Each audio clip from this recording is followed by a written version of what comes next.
अस्सलाम वालेकुम। मेरा नाम है ज़ीशान उस्मानी। आज की इस वीडियो में हम बात करेंगे पॉलिटिकल इन्फ्लुएंस के ऊपर और दुनिया में इसकी क्या ज़रूरत है और पाकिस्तान को इसमें क्या करना चाहिए। देखिए, सबसे पहला काम तो पाकिस्तान को ये करना चाहिए कि यूनाइटेड नेशन से रजिस्टर्ड जितने भी मुल्क मेंबर 195 मुल्क दुनिया में, हमारी वहाँ पर कोई ना कोई किसी न किस्म की प्रेजेंस होनी चाहिए। मुशर्रफ साहब गए थे ब्राज़ील में पाकिस्तान की हिस्ट्री में, ना उससे पहले कोई गया वहाँ पर as a head of state, ना उसके बाद कोई गया।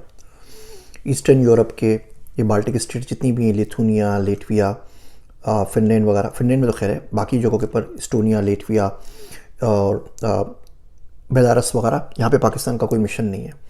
195 में से 59 में पाकिस्तान की एम्बेसियाँ कोई ना कोई प्रेजेंस है। 7 के अंदर वो ऑनररी काउंसलेट हैं जो किसी काम के नहीं होते, तो 51-52 में मौजूद है। बाकी जो 136 मुल्क हमने किसके सहारे छोड़े हुए। हर एम्बेसी के अंदर आपका कोई ना कोई ट्रेड मिनिस्टर तो ज़रूर होना चाहिए जो सिर्फ इस बात के ऊपर फोकस करे कि हम वहाँ पर अपनी कौन सी मसनूआत, प्रोडक्ट्स या सर्विसेज बेच सकते हैं। हम स्लोवाकिया के अंदर टेलीकॉम इंजीनियर्स दे सकते हैं, बहुत बड़ी डिमांड है। स्लोवानिया के अंदर हम एग्रीकल्चरिस्ट को भेज सकते हैं, बहुत ज़्यादा वहाँ पे ज़राअत का काम हो रहा है। हम लेटविया में दे सकते हैं, हम लिथुनिया के अंदर दे सकते हैं, हम इस्टोनिया के अंदर दे सकते हैं।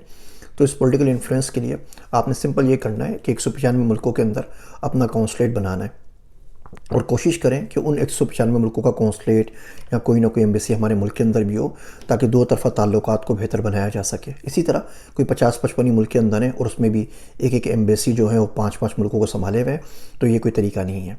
अभी मैंने रिसेंटली एक कोर्स किया AI का डिप्लो फाउंडेशन से, तो हम बात हो रही थी हम AI को पॉलिटिकल इंजीनियरिंग के लिए, पॉलिटिकल लॉबिंग के लिए और डिप्लोमेसी के लिए कैसे इस्तेमाल कर सकते हैं। देखिए, अब दुनिया यहाँ जा रही है और हम कहाँ पर हैं। बहुत सिंपल सा है। अमेरिका में यहाँ नेशनल सिक्योरिटी लैंग्वेज के नाम से इन्होंने एक अपना इनिशिएटिव बनाया हुआ है और उसमें वो लोग लेते हैं कि जिनको बाकी दुनिया की लैंग्वेजेस आती हैं। अभी यहाँ पर एसेंशियल वाशिंगटन DC में आप लिंक्डइन पे आके सर्च करें, 90 बंदे हायर कर रहा है जो मीडिया मॉनिटरिंग के प्रोजेक्ट पे काम कर सके जिनको उर्दू आती हो। अब बताइए, वाशिंगटन DC को क्या ज़रूरत पड़ गई कि मीडिया मॉनिटरिंग करे, वो भी उर्दू के अंदर। तो दुनिया भर की लैंग्वेजेस लोग इस पर काम कर रहे होते हैं। 195 मुल्क हैं, अब 200 को राउंड कर लें तो बेसिकली आपको 600 बंदे चाहिए ना। हर मुल्क के लिए आपको 3 बंदे ट्रेन करने हैं। आप कोशिश ये करें कि आप NDU में ट्रेन कर लें, किसी और यूनिवर्सिटी में कर लें, नस्ट में कर लें, कि उनको उस मुल्क की ज़ुबान आती हो। ज़ुबानें भी कोई 200 तो दुनिया में ही नहीं, कोई 20-25 ज़बानें होंगी जिससे काम चल जाएगा। उस मुल्क में उनकी कोई ना कोई इंटरेस्ट हो, मिसाल के तौर पे उन्होंने वहाँ शादी की हुई हो या वहाँ पे जाके शादी कर लें, और उस मुल्क का इन एंड आउट उनको पता हो। एक ट्रेड मिनिस्टर बन जाए, एक कल्चरल अताशी बन जाए, एक यहाँ के एम्बेसडर लग जाए, कुछ भी आप ऑनररी काउंसलेट लगा दें, कुछ भी लगा दें। लेकिन अगर ये आप काम कर लेते हैं और ये खेप आप अगले 1-2 साल में तैयार कर लेते हैं, तो यकीन जानिए इससे पाकिस्तान को बहुत ज़्यादा फ़ायदा होगा। उन लोगों को क्या पढ़ाना है, पॉलिटिकल लॉबिंग में क्या सिखाना है, पॉलिटिकल इंजीनियरिंग में क्या सिखाना है, AI डेटा साइंसेज में क्या सिखाना है, किस तरीके से इस काबिल बनाना है कि उस मुल्क में जो कुछ हो रहा है, जो अच्छी चीज़ें वहाँ से ट्रांसलेट करके हमें बता सकें।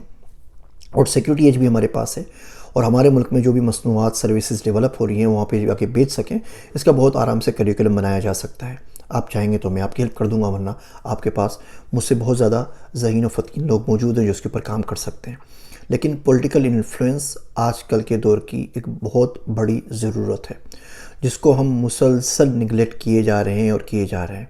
पर्सनल रिलेशंस भी होते हैं, हेड ऑफ स्टेट भी होता है, लेकिन जो ये खेप होगी ना, जो मैं आपको बच्चे तैयार करने की बात कर रहा हूँ, ये कहीं नहीं जाएगी, ये वहीं रहेगी। PTI की गवर्नमेंट आए, PML नून की आए, ABC की आ जाए या किसी की भी आ जाए, ये जो लोग होंगे ये आंख बंद करके पाकिस्तान के लिए काम कर रहे होंगे, बाय ट्रेड रिलेशंस के ऊपर काम कर रहे होंगे, इन पे ऊपर काम कर रहे होंगे कि किस तरीके से एक मुल्क दूसरे मुल्क से फ़ायदा पहुंचा सके, फ़ायदा उठा सके। हम क्या मसनूआत वहाँ बेच सकते हैं, वहाँ की कौन सी सर्विसेज चीज़ें हम ले सकते हैं। मिसाल के तौर पे Lithuania one of the best है वर्ल्ड के अंदर लेज़र टेक्नोलॉजी के अंदर, तो आप उनसे ताउन करके लेज़र की बहुत सारी प्रोडक्ट्स यहाँ पे बना सकते हैं, उस टेक्नोलॉजी को सीख सकते हैं, एरोस्पेस में जा सकते हैं। लेकिन हम सिरे से काम ही नहीं करते। छोटे छोटे मुल्क हैं, 1-1, 2-2 मिलियन की आबादी है। आप तमीज़ का डेवलप करके एक बंदा आप छोड़ देना वहाँ के ऊपर, तो पूरा मुल्क आपका हो सकता है। तो इसके ऊपर ठंडे दिल से सोचिएगा ज़रूर। ये रिप्रेजेंटेशन अब हमें लाजमी चाहिए, इसमें अब चॉइस रही हमारे पास नहीं है। वरना जिस तेज़ी से दुनिया आगे जा रही है, जिस तेज़ी से AI डेटा साइंस दुनिया के एम्बेसडर्स की पॉलिसी मेकिंग में मदद कर रही है और जो डेटा वो कंज्यूम कर सकते हैं और उसको प्रोसेस कर सकते हैं, हमने अगले 300 साल में भी उनको कैचअप नहीं करना। तो पाकिस्तान को अपना political influence as a country, अपना इन्फ्लुएंस वर्ल्ड में बढ़ाना पड़ेगा। छोटा सा आइडिया था आप लोगों के लिए, उम्मीद है कोई ना कोई कहीं ना कहीं इसके ऊपर सोचेगा ज़रूर। मेरी बातें सुनने का शुक्रिया। मैं हूं आप सबका ज़ीशान उस्मानी।